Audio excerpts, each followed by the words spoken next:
John said to me one key sentence to create this character, to dive into his darkness, is, if you speak the truth, then lie with your eyes. And if your eyes tell the truth, then lie with your mouth.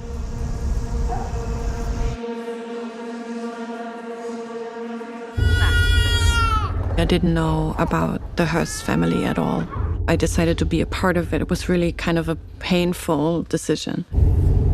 In terms of the casting of the leads, they both had to identify with the commandant of Auschwitz and his family and to lean into an uncomfortable identification rather than demonization or dehumanization. That's an unsafe feeling.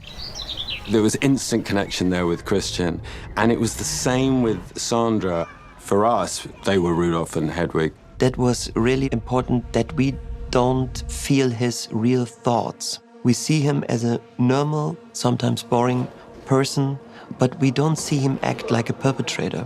I was very surprised when Jonathan showed me how close they lived from Auschwitz and what they had to do to just forget about it. It's really unbelievable. The idea that somebody would be very happy in Auschwitz, the idea that somebody would not want to leave Auschwitz.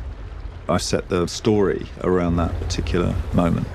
Wir müssen den Tatsachen ins Auge sehen. Wir müssen von hier fortgehen. Nee, du musst von hier fortgehen. When the actors walked onto set, there was no evidence that they were on a set. They were home. This was where they lived. I wanted to create an arena for them and watch their behavior within that arena. I had hundreds of hours of material coming in at me. All of these cameras are locked off, and it gave us opportunities throughout the film to be retiming action to help continuity across cuts and stuff like that. In terms of the house and the garden, all they saw was what we'd built for them. In 360 degrees, they believed everything in whichever direction they looked. Focus pullers were in the basement, so they weren't seen by the family. And the only people they saw were each other. From all of the hours of footage that I gathered, I would then find the moment that worked for the story I'm trying to tell. I started trying to sort of look at this as a mirror of our lives now. Sandra and Christian were both incredibly devoted to trying to tell the truth as best they were able.